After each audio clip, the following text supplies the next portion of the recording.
الحمد لله وحده والصلاة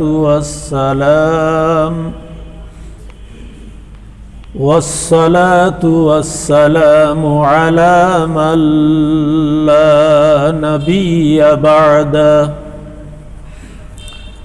أما بعد فأعوذ بالله من الشيطان الرجيم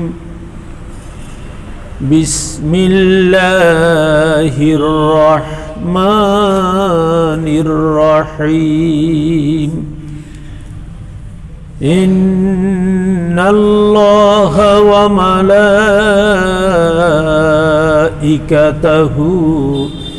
يصلون على النبي يا أيها الذين آمنوا صلوا عليه وسلموا تسليما صلى الله على سيدنا محمد صلى الله على محمد وآله وصحبه بلغ العلا بكماله كشف الدجى بجماله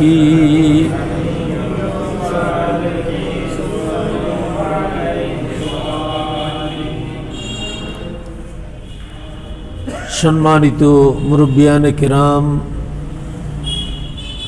সমাগত মুসল্লি ভাইরা,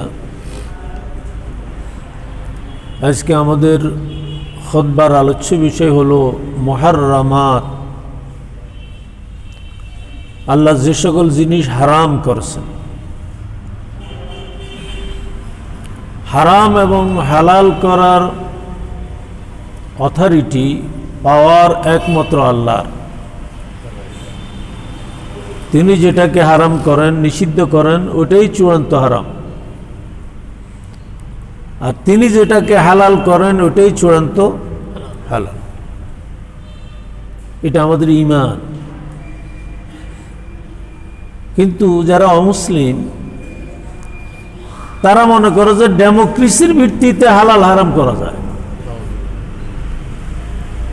আমেরিকাতে মদ একবার হালাল হয়, আরেকবার হারাম হয়। সংখ্যাগরিষ্ঠ জনগণ হালাল করলে হালাল, সংখ্যাগরিষ্ঠ ভোটে আবার হারাম হলে এটা হারাম। ডেমোক্রেসিটা হলো নাউজুবিল্লাহ তাদের কোরআন শরীফ।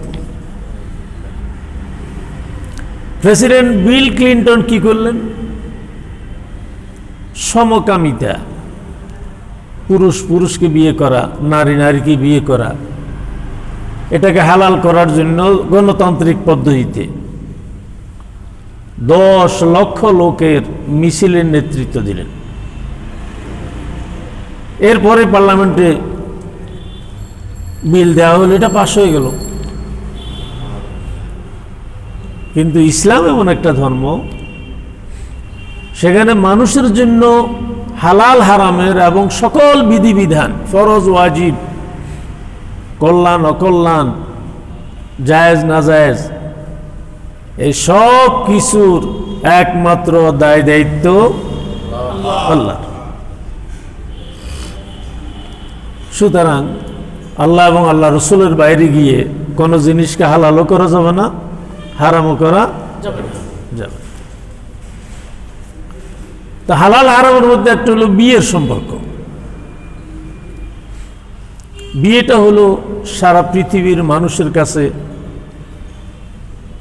সমাজ সমর্থিত, আইন সমর্থিত এবং সুস্থ সমাজ বিনির্মাণের একটা মূল পন্থা।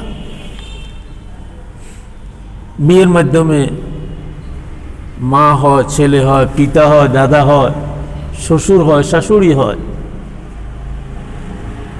বিয়েতে গেলে আপনি টের পাবেন যে এক একটা বিয়ের সাথে হাজার হাজার নূতন আত্মীয় তৈরি হয়। কোনো না কোনো দিক দিয়ে আপনি আমার, আমি আপনার আত্মীয়।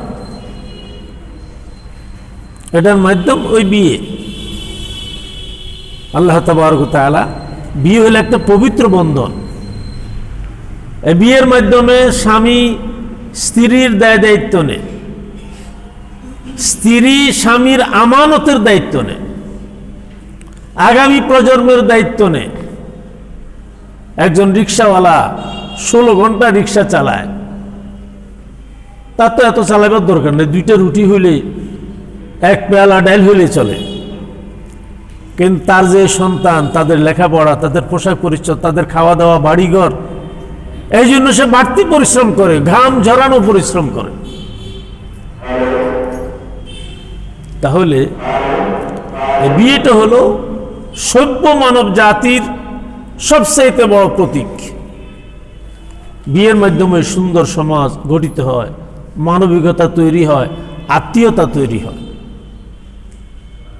যেসব দেশের বিয়েটা গৌণ, বিয়ের আগে 2-4টা ছেলে মেয়ে হয়ে যায়, এরপরে সিদ্ধান্ত নেয় যে বিয়ে করলে ঠিক হবে কিনা, কিন্তু এর আগে 2-4টা কি হয়ে গেছে, ছেলে মেয়ে হয়ে গেছে। তাদের প্রেসিডেন্ট, তাদের সিনেটের সদস্য, তাদের নাগরিকদের শতকরা তাদের পরিসংখ্যান অনুযায়ী 96 জন যারও সন্তান। নাউজুবিল্লাহ। তো ওখানে মায়া মমতা আর কি থাকবে? গান হাতে নিয়ে স্কুলে ঢুকে বাস করে দিলে কেমন হয়, ছেলেরা যে মরে যায়, মূর্তি কি সিন ক্রিয়েট করে, এটা তার উপভোগ্য বিষয়, আনন্দের বিষয়। দিমাগ নষ্ট হয়ে গেছে। এজন্য সকল ধর্মে, সকল নবী রাসূলের কাছে বিয়েটা হলো একটা পবিত্র বন্ধন, সামাজিক বন্ধন, আইনগত বন্ধন। এমনকি অমুসলিম কেউ যদি বিয়ে শাদিতে হয়, ইসলাম সেটাকে সাপোর্ট করে। মনে করেন 2 জন চাকমা স্বামী স্ত্রী মুসলমান হয়েছে, বিয়ে কি দৌড়ানোর দরকার আসেনি? না। তাদের যে সন্তান, এটা বৈধ সন্তান। তাদের যে চাকমা থাকাকালীন বা হিন্দু থাকাকালীন যে বিয়ে শাদী হয়েছে, ইসলাম ওইটাকে স্বীকৃতি দেয়। সুবহানাল্লাহ। ইসলাম শুধু ইসলামকে নিয়ে চিন্তা করে না, ইসলাম সামাজিক প্রয়োজনে, সভ্যতার প্রয়োজনে অন্য ধর্মকেও বিশেষ বিশেষ ক্ষেত্রে স্বীকৃতি দেয়। তার মধ্যে একটা হলো বিয়ে। তবে বিয়ে ইহুদিদের মধ্যে বিয়েটা এত সহজ, তারা ভাতিজিকেও বিয়ে করা তাদের ধর্মে হালাল, ভাগিনীকেও বিয়ে করা তাদের ধর্মে হালাল। আবার খ্রিস্টান ধর্মে এত কঠিন, যাকে বিয়ে করবেন, আপনি বিয়ে করবেন, আপনার সাথে তার 7 পুরুষ পর্যন্ত কোনো মিল যেন না হয়। মানে মনে করেন স্বাস্থ্য বোন জ্যেষ্ঠ ভাই বিয়ে হয়েছে, তাহলে 1 পুরুষ পরেই তো মানে দাদা, 2 জনের দাদা বা 2 জনের নানা কি একই ব্যক্তি। কিন্তু খ্রিস্টানদের হলো যে না, 7 পুরুষ পর্যন্ত 2 বংশ এক হয়ে গেছে, এরকম কোনো ইতিহাস থাকতে পারবে না। তাহলে তো এটা অনেক কঠিন। হিন্দুদেরও অনেক কঠিন। কোম্পানিগঞ্জের হিন্দু কোম্পানিগঞ্জ বিয়ে করতে পারে না, তাদেরকে ছাগল নিয়ে যাইতে হয়, কুমিল্লা যেতে হয়। মানে আত্মীয়তার কোনো প্রকার লেশ থাকতে পারবে না। আর ইসলাম হলো মাঝামাঝি অবস্থায়, খুব বেশি সহজও নয়, খুব বেশি কঠিনও নয়, মানুষের সাধ্যের অতীত যেন কোনো কিছু না হয়। এই জন্য আমাদেরকে বলে উম্মাতান ওয়াসাতা, মধ্যমপন্থী উম্মত। মানে আমাদের এখানে বাড়াবাড়িও নেই, আবার ঢিলেমিও আমাদের এখানে নেই। সে যাই হোক, অন্যান্য ধর্মে কতজন বিয়ে করবে? হিন্দু ধর্মে শুধু একজন। এরপরে স্বামী মরে গেলে স্ত্রী আর বিয়ে বসতে পারবে না। এখন নাকি এটাকে আবার তারা সংশোধন করেছে। এবং ইসলাম 4 জন পর্যন্ত স্ত্রীকে নিজের নেকের মধ্যে রাখতে পারে। তবে বাংলাদেশে নতুন আইন হয়েছে, যেহেতু মানুষ তো এগুলো থেকে আবার বাঁকা পথে চলে যায়, এই জন্য দ্বিতীয় বিয়ে করতে হলে আপনার প্রথম স্বামীর কি লাগবে? অনুমতি। প্রথম স্ত্রীর অনুমতি লাগবে, কারণ গরিব দেশ, ভাতে পানির অভাব যেন না হয়।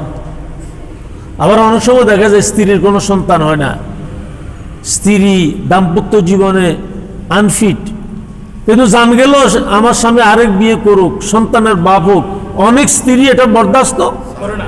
এটা তো জুলুম। আপনার কোনো সন্তান নাই, আপনি দাম্পত্য জীবনে অযোগ্য, আপনার স্বামীকে বেটার কোনো চান্স দিবেন না, এটা তো জুলুম। তো ইসলাম 4টার বেশি, ঊর্ধ্বে 4টা, আর নিম্নে আপনি একজন থেকে 4 জন পর্যন্ত বিয়ে শাদী করতে পারেন। কাদেরকে বিয়ে করা যাবে না? ইসলামে 14 জনের একটা তালিকা দিয়েছে। আজকে আমরা সেটাই আলোচনা করতে চাই। হুররিমাত আলাইকুম উম্মাহাতুকুম, আল্লাহ বলেন যে তোমাদের জন্মদাত্রী মা, যার দুধ পান করেছ, সেই মা চিরদিনের জন্য তার সন্তানের সাথে বিবাহ সম্পর্ক হারাম করে দেওয়া হলো। এটা জাহিলি যুগে এটা ছিল, কিন্তু এই মায়ের সাথে সৎ মাও কিন্তু তার অন্তর্ভুক্ত। কারণ আমার মা না, আমার আব্বা বিয়ে করলে আমার কি হয়ে যায়? মা হয়ে যায়। সুতরাং এই আয়াতের একটু আগে দিয়ে আল্লাহ বলেছেন, ওয়ালা তানকিহু মা নাকাহা আবাউকুম মিনান নিসা ইল্লা মা ক্বাদ সালাফ ইন্নাহু কানা ফাহিশাতাও ওয়া মাকতা ওয়া সাআ সাবিলা। এটা একটা রুচিবোধের বিষয়। তোমার পিতা যাদেরকে নেকাহ করেছে, তুমি কখনো তাদের সাথে বিবাহ বন্ধনে ওই লোকের পুত্র হিসাবে, তোমার মা নয় কিন্তু তোমার সৎ মা, এটা একটা নীতি নৈতিকতার বিষয় আছে। যার সাথে আমার পিতার যৌন সম্পর্ক ছিল, দৈহিক সম্পর্ক ছিল, তার সাথে সন্তানের যৌন সম্পর্ক, দৈহিক সম্পর্ক হবে, এটা তো একটা বাজে কথা।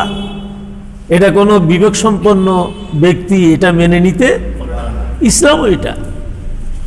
ইসলাম শুধু আইন নয়, যেগুলো অসভ্যতা, যেগুলো মানুষের বিবেক বিবর্জিত, যেগুলো সাধারণ রুচিবোধ যেটাকে কামনা করে না, এমন জিনিসই ইসলাম হারাম করেছে। তার মধ্যে নিজের মা তো আছে, সৎ মাকেও ইসলাম কি করেছে? হারাম করেছে। হুররিমাত আলাইকুম উম্মাহাতুকুম ওয়া বানাতুকুম ওয়া আখাওয়াতুকুম ওয়া আম্মাতুকুম ওয়া খালাতুকুম, তোমাদের কন্যাগণ তোমাদের জন্য হারাম করা হয়েছে। কন্যা বলতে নাতিনও বোঝায়, ছেলের ঘরের, মেয়ের ঘরের নাতিন, এরাও আপনার কি? কন্যা। কন্যাকে বিয়ে করা যেমন হারাম, এদেরকে বিয়ে করাও কি? হারাম। ওয়া আখাওয়াতুকুম, তোমাদের বোনদেরকে তোমাদের জন্য হারাম করা হয়েছে। ভাই বোন 3 প্রকার। একটা হলো আসল ভাই বোন, মানে দুইজনের মা এক বাপ এক, কি বলেন? আরেকটা হলো বৈমাত্রীয় ভাই, বাপ এক মা 2। আর একটা হলো বৈফিত্রীয় ভাই, বাপ 2 মা 1। আমরা বলি সৎ ভাই আর ফ্যাট ভাই, সৎ বোন ফ্যাট বোন। বোন বলতে যা বুঝায়, সে আপন বোন হোক, সৎ বোন হোক, আর মায়ের অন্য সংসার বোন হোক, এসব আপনার আপন বোনের মতো। এর সাথে বিয়ে শাদীর সম্পর্ক ইসলাম কি করেছে? হারাম করেছে। ওয়া আম্মাতুকুম ওয়া খালাতুকুম, তোমাদের ফুফু এবং তোমাদের খালা, আপন ফুফু, সৎ ফুফু বা মানে অন্য ধরনের ফুফু। আপন ফুফু মানে যে আমার ফুফুর আমার দাদা, আমার দাদি, ওনার মা এবং বাপ। সৎ ফুফু মানে আমার দাদির ফেটে হয়নি, আমার অন্য দাদির ফেটে হয়েছে, যেটা আমার দাদি নয়। আর একটা হলো ফ্যাট ফুফু মানে আমার দাদির আগের ঘরের কি মেয়ে, যেটা আমার ফুফু, এটা কিন্তু আমার আপন ফুফু। ফুফু বলতে অল কাইন্ডস ফুফু, সব ফুফুদেরকে ইসলাম কি করছে? এটা একটা নৈতিক মানে অসভ্যতা, নৈতিকতা বিবর্জিত, নৈতিকতা বিরোধী কাজ। এভাবে খালার ব্যাপারে আপন খালা, সৎ খালা বা তারপরে অন্য খালা, খালা বলতে যারা আছে এদের সবকে বিয়ে করা হারাম। ওয়া বানাতুল আখি ওয়া বানাতুল উখতে, ভাইজি এবং বোনজি, ভাতিজি এবং ভাগ্নি, এটা আপন ভাতিজি হোক, সৎ ভাতিজি হোক, আপন ভাগ্নি হোক অথবা সৎ ভাগ্নি হোক, যেভাবে হোক এদের সাথে বিয়ে করা কি হারাম। ওয়া উম্মাহাতুকুমুল্লাতী আরদানাকুম ওয়া আখাওয়াতুকুম মিনার রাদাআ, যে মা তোমাকে দুধ পান করিয়েছে অথবা যে মায়ের স্তন থেকে তোমার যে বোন দুধ পান করেছে, ওটা হলো দুধ মা, আর এটা হলো দুধ বোন। দুধ মা, দুধ বোন আপন মা এবং আপন বোনের মতো। শুধু ওয়ারিশ হবে না, এছাড়া সব আহকাম এক। আমি কারো দুধ পান করলে মায়ের কি আমি ওয়ারিশ হব না, আর মাও আমার কি হবে না, ওয়ারিশ হবে না, শুধু এটা বাদ। আর আপন মায়ের মাঝে, দুধ মায়ের মাঝে কোনো পার্থক্য নেই। আপন বোনের মাঝে আর দুধ বোনের মাঝে কোনো পার্থক্য নেই। তবে দুধের সাথে সম্পর্ক নাই আপনি যার দুধ পান করলেন, তার মেয়েরা, তার যত মেয়ে আছে সব আপনার দুধ বোন, এটা হারাম। কিন্তু আপনার ভাই তো এই মহিলা দুধ পান করে না, আপনার না দুধ বোন, কিন্তু আপনার ভাইয়ের কি না দুধ বোন না, তার সাথে দুধের কোনো সম্পর্ক, সে বিয়ে করতে পারে। আপনি যদি কোনো মহিলার দুধ পান করেন তাহলে ওই মহিলার সব মেয়ে আপনার আপন বোন হয়ে যাবে। সুবহানাল্লাহ বলেন না? এটা একটা আত্মীয়তা, তার সাথে দেখা সাক্ষাৎ করা জায়েজ। যে মহিলার দুধ পান করবেন সেই মহিলা আপনার মা হয়ে যাবে।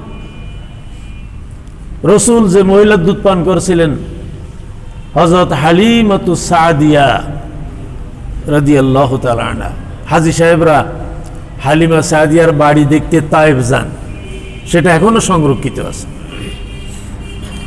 একদিন এক মহিলা রসুলের দরবারে আসলেন, রসুল দাঁড়িয়ে গেলেন এবং তাকে কাছে এনে বসার জন্য চাদর বিছিয়ে দিলেন। আরব সংস্কৃতিতে কারো জন্য নিজের চাদর বা নিজের রুমাল বিছিয়ে দেওয়া, এটা হলো সর্বোচ্চ সম্মাননা। আপনার গায়ের চাদর অথবা আপনার রুমাল, যেটা দিয়ে আপনি মাথা ঢাকতেছেন, বিছিয়ে দিলেন কারো জন্য, এটা হলো আরব সংস্কৃতিতে সবচাইতে বড় সম্মাননা। সাহাবায়ে কেরাম আরজ করলেন, ইয়া রাসূলুল্লাহ, কি মহিলা আসলো, দেখি না শুনি না, আপনি দাঁড়ায় গেলেন, তাকে আপনার গায়ের চাদর বিছিয়ে দিলেন। রসুল বললেন যে আমি তো আমার আব্বাকে দেখিনি, আমি জন্মের আগে এতিম হয়ে গেছি, মায়ের স্নেহ পরশ আমি বেশি দিন ভোগ করতে পারিনি। আর এই মহিলা হযরত হালিমাতুস সাদিয়া আমাকে 2 বছর দুধ পান করে বড় করেছে। সুবহানাল্লাহ। সে আমার মা, আপন মায়ের মাঝে আর এই মা হালিমার মাঝে কোনো পার্থক্য নেই। অন্য কোনো ধর্মে এই ব্যবস্থা নেই। কতজনের দুধ খার কিছু আসা যায় না। এটা কিন্তু সাবধানে থাকবেন। কারো সন্তান যদি দুধের প্রয়োজন হয় তো অন্যজনের দুধ খাবে, হয়তো ইমার্জেন্সি দুধ খায়, দুধ খালি কিন্তু এটা নোট করে রাখতে হবে আপনার বাচ্চা কার কার দুধ খাইছে, কারণ এই দুধ পানের উপর শরীয়তের মাসালা নির্ভর করে।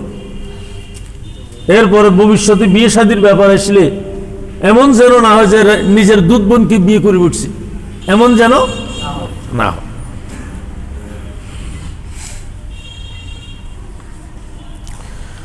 ওয়াউম্মাহাতু নিসাইকুম, তোমাদের স্ত্রীদের মা তোমাদেরও মা। আমরা কি বলি? শাশুড়ি।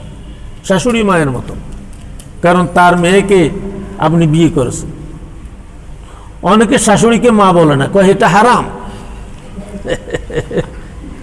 নোট টোট 41 টাস করছে, কামিল ভাস করছে। এখন শাশুড়িকে মা বলা হারাম, শ্বশুরকে আব্বাজি বলা হারাম। আল্লাহ বলতেছেন ওয়া আজওয়াজুহু উম্মাহাতুল লাকুম, নবীদের বেগম সমগ্র উম্মতের মা। তো এই নবীদের বেগম যদি মা হয় তো এটা হলো আত্মার আত্মীয়। এটা আমার মায়ের সাথে এই মায়ের মর্যাদা অনেক বেশি। সুতরাং মাসারা আর কাউকে শাশুড়িকে মা বলা যাবে না, শ্বশুরকে আব্বা বলা যাবে না, এ কথা ঠিক নয়।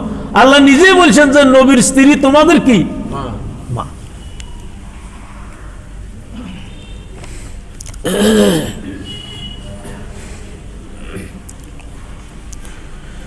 وربائبكم التي في حجوركم من نسائكم التي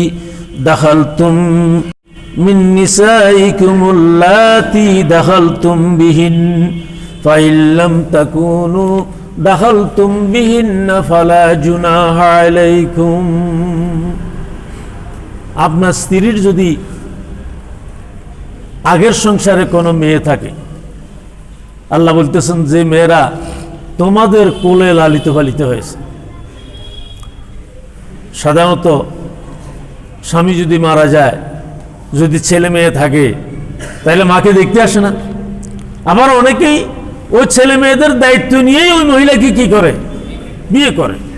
তো দায়িত্ব নেক বা না নেক, আল্লাহ বলতেছেন তোমাদের ক্রোড়ে, তোমাদের কোলে এরা লালিত পালিত হয়েছে। তোমার স্ত্রীর মেয়ে মানি তোমারও মেয়ে। কি বলে? ওই মেয়েরা মায়ের পরবর্তী স্বামীকে আব্বা ডাকে না? আব্বা ডাকে। সুতরাং মেয়ে আর পিতার সম্পর্ক, এখানে বিয়ের সম্পর্কের কোনো চিন্তা করা যাবে না। তবে হ্যাঁ, বিয়ে হয়েছে কিন্তু ওই স্ত্রীর সাথে ঘর করা হয়নি, কোনো দৈহিক সম্পর্ক হয়নি, এর আগে তালাক হয়ে গেছে বা কোনো দুর্ঘটনা হয়েছে, দৈহিক সম্পর্ক স্থাপিত হয়নি, তাহলে আইনগতভাবে এই বিয়ে পরিপূর্ণতা লাভ করেনি। তখন এই ব্যক্তি ইচ্ছা করলে, যে মহিলার সাথে বিয়ে হয়েছিল কিন্তু তার সাথে ঘর সংসার দেখা সাক্ষাৎ হয়নি, তাহলে তার মেয়েকে বিয়ে করতে পারবো যদি প্রয়োজন হয়, যদি করতে চায়।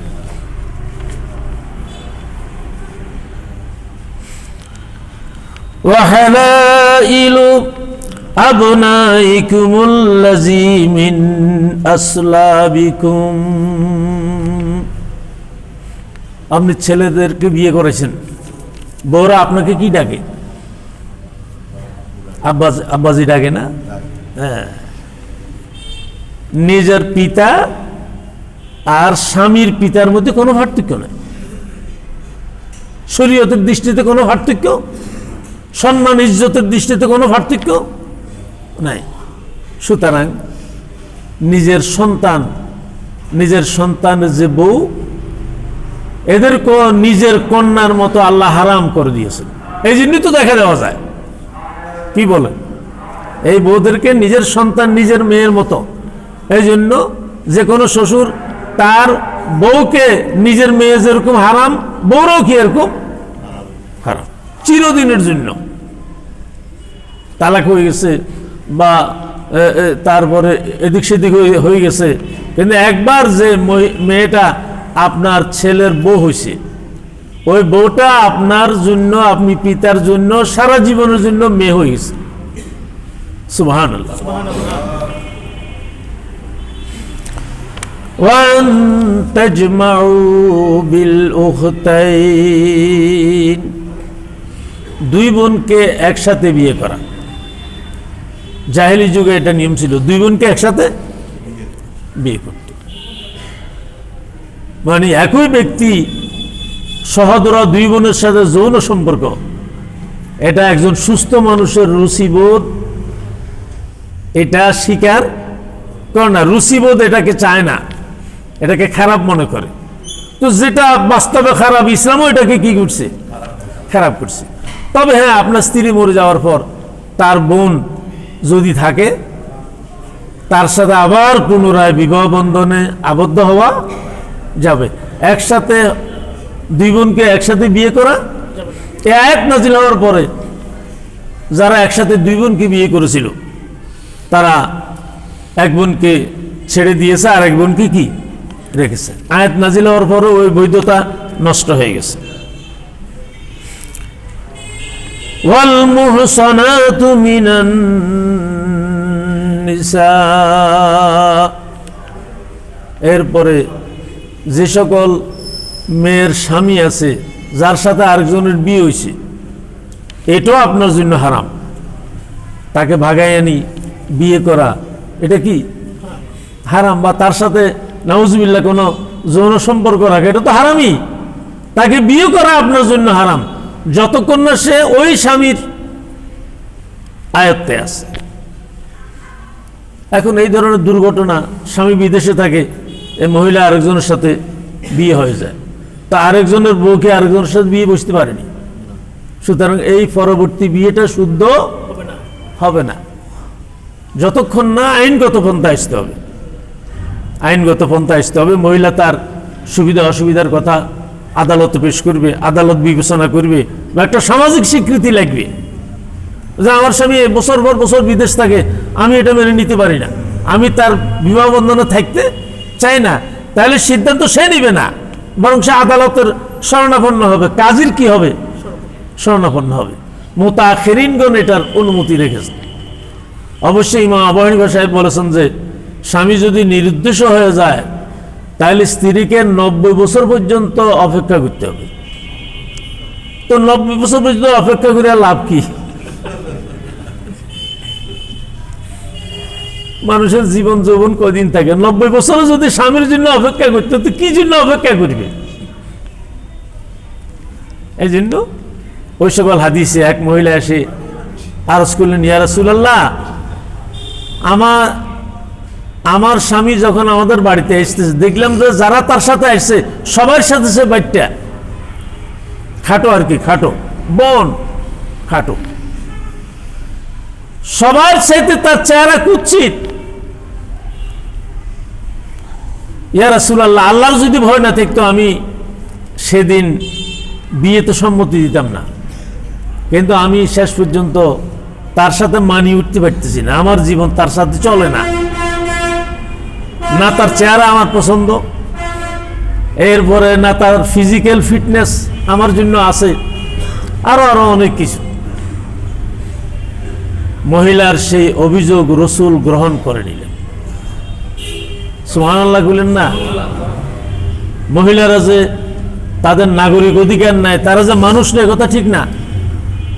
এই জন্য যে মেয়েকে বিয়ে দিবেন, সে মেয়েও তার স্বামীকে দেখতে হবে যে এর সাথে যে আমি সারা জীবন কাটাবো, এর সাথে আমার মিল মহব্বত হবে কিনা, তার রেফারেন্স কেমন, লম্বা কতটুকু, এটা স্বামীকে দেখে শুনে রাজি হইতে হবে। স্বামী যেমন স্ত্রীকে দেখে চয়েস করে, স্ত্রীও স্বামীকে চয়েস করার অধিকার আছে। শুধু আব্বা এসেছে বা আব্বা মেয়ের বিয়ে দিতেছে, মেয়ের দেখার কোনো দরকার নেই, এটা কিন্তু শরীয়ত এটাকে অ্যালাউ করে না। ছেলে যেমন তার বউ দেখবে, বউ তার স্বামীকে, যে আমার যিনি হবু স্বামী হইতেছেন, আমার ভবিষ্যতে যিনি স্বামী হবেন, বউ তাকে দেখবে যে এটা এই ছেলেটা আমার পছন্দ কিনা। তাহলে পরবর্তীতে আর এই ধরনের দুর্ঘটনার কোনো কারণ হবে না, হতে পারে না।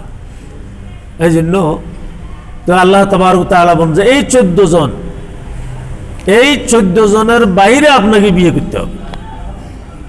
তো আলহামদুলিল্লাহ আমাদের দেশে মসজিদের কারণে, আলেম ওলামাদের কারণে এগুলা তো সতর্ক। তবে দুধ পানের ব্যাপারে মাঝে মাঝে আমাদের কাছে মাসালা আসে। ওই যে স্বামী স্ত্রী একজন কাছে দুধ পান করছে আর খবর নাই, পরে তাহাকিক করে দেখলো যে না, ও অমুক শোনে অমুক মহিলার দুইজন একসাথে দুধ পান করছে, অথবা যাকে বিয়ে করতেছে সে এবং যে বিয়ে বসতেছে এই দুইজনে এক মহিলার দুধ পান করেছে। তখন যদি বিয়ে হয়েও যায়, ওই বিয়ে হবে না, ও বিয়ে বৈধ কি হবে না। জানার পর যখনই জানা যাবে তখনই স্বামী স্ত্রী কি হয়ে যাবেন, পৃথক হয়ে যাবেন, আলাদা হয়ে যাবে। কারণ দুধ পান, দুধ মার দুধ বোন, আফন মা আর আফন বোনের সাথে কোনো কি নেই, পার্থক্য নেই। তো ইসলাম এই ব্যাপারগুলো, বিয়ের ব্যাপারগুলো অনেক আমাদের জন্য সুন্দর এবং সহজ করে দিয়েছে। এখন কত হইল নিজের নিকটাত্মীয় ভাই বোন বা খালা ফুফু, এদের সাথে বিয়ে বন্ধনে আবদ্ধ হইতে শরীয়তের কোনো যুক্তি আছে কিনা? এখনকার বিজ্ঞান এটা বের করেছে। কেন ভাই বোনের মধ্যে ব্লাড গ্রুপ প্রায় এক থাকে, যেমন দুইজনেরই ও পজিটিভ অথবা দুইজনের ও নেগেটিভ। তাহলে দুইজন যদি একই ব্লাড গ্রুপ হয়, তাহলে ডাক্তাররা বলতেছেন যে এই সন্তান বিকলাঙ্গ হওয়ার সম্ভাবনা আছে। কারণ সবসময় নেগেটিভ পজিটিভ দুইটা থাকতে হবে, কি বলেন? এখন দুইজনে যদি একইটা হয়ে যায়, তাহলে এটার প্রভাব সন্তানের উপর পড়ে। এই জন্যই নিকটাত্মীয়কে বিয়ে করা ইসলাম হারাম করেছে। সুবহানাল্লাহ। কারণ ভাই বোনের একই ব্লাড গ্রুপ থাকে, ফুফুর সাথে একই ব্লাড গ্রুপ থাকে, এরপরে আপনার খালার সাথে মায়ের কারণে একই ব্লাড গ্রুপ হয়ে যেতে পারে। আর আরো সতর্কতার জন্য বিয়ের আগে দুইজনের ব্লাড গ্রুপ টেস্ট করা ভালো। অনেক সময় দেখা যায় মামাতো বোন বিয়ে করছে, এটা তো ইসলামে জায়েজ। ফুফাতো বিয়ে করছে, অনেক সময় দুইজনের ব্লাড গ্রুপ কি হতে পারে, এক হতে পারে। তাহলে আপনি যদি বিয়ের আগে, কথাবার্তা হওয়ার আগে বা ফাইনাল হওয়ার আগে ব্লাড গ্রুপটা একটু টেস্ট করে নেন, তাহলে আপনি একটা বিপদ থেকে বেঁচে যাবেন। কারণ এটা ভয়ানক বিপদ। ব্লাড গ্রুপ যদি এক হয়, তাহলে আপনার সন্তান বিকলাঙ্গ হইতে পারে, তোতলা হইতে পারে, চক্ষু টেরা হইতে পারে, প্রতিবন্ধী হইতে পারে। তাহলে তো এই বিপদটা সারা জীবন আপনাকে মাথায় নিতে হবে। বিজ্ঞান যেহেতু সুবিধা বের করে দিয়েছে, আপনাকে সুবিধা নিতে অসুবিধা কোথায়? এক সময় বাচ্চা কাচ্চারা বাড়িতে হইতো, হাসপাতাল ছিল নাকি? আমার 8টা বাচ্চা কাচ্চা হয়েছে, মাশাআল্লাহ বলেন। একবারও ডাক্তার যায়নি, হাসপাতালে আনা হয়নি, কষ্ট মষ্ট যেভাবে হোক বাড়িতে হয়েছে। এখন কি বাড়িতে হয়? কি বলেন? ওই যে হাসপাতালে নিয়ে আসে, ডাক্তারের কাছে নিয়ে আসে। তা এখন যেহেতু বিজ্ঞানের অবদান, science is the rare gift of Allah, বিজ্ঞানটা হলো আল্লাহর দুর্লভ দান। বিজ্ঞানের সাথে ইসলামের কোনো সংঘর্ষ নেই, যেটাই বিজ্ঞান সেটাই ইসলাম। এখনকার স্কলাররা বলতেছে বিজ্ঞানের সাথে সাংঘর্ষিক কোনো বিধান ইসলামে নাই। সুবহানাল্লাহ, সুবহানাল্লাহ। সুতরাং জ্ঞান বিজ্ঞান আমাদের অগ্রসর হওয়া দরকার, বিজ্ঞানের বই পড়া দরকার। তাহলে ইসলাম আরো সহজে বুঝে আসবে। বিজ্ঞান যত অগ্রসর হবে, আখিরাত তত বুঝতে তত সহজ হবে। কি বল? এই যে কোথায় আপনার ছেলে আমেরিকা লন্ডন, সে ছবি সহকারে অ্যান্ড্রয়েড মোবাইলে আপনার সামনে বেসে উঠে, আপনি তার সামনে কি? এটা কি কিয়ামতের কথা প্রমাণ করে না? কবরে রাসূল সাল্লাল্লাহু আলাইহি সাল্লামের ছবি দেখবে মুইয়তে, এটা প্রমাণ করে না? কি বলেন? এরপরে এখন কি একটা চোর ডাকাতের জন্য কি দেন, এটা সিসি ক্যামেরা।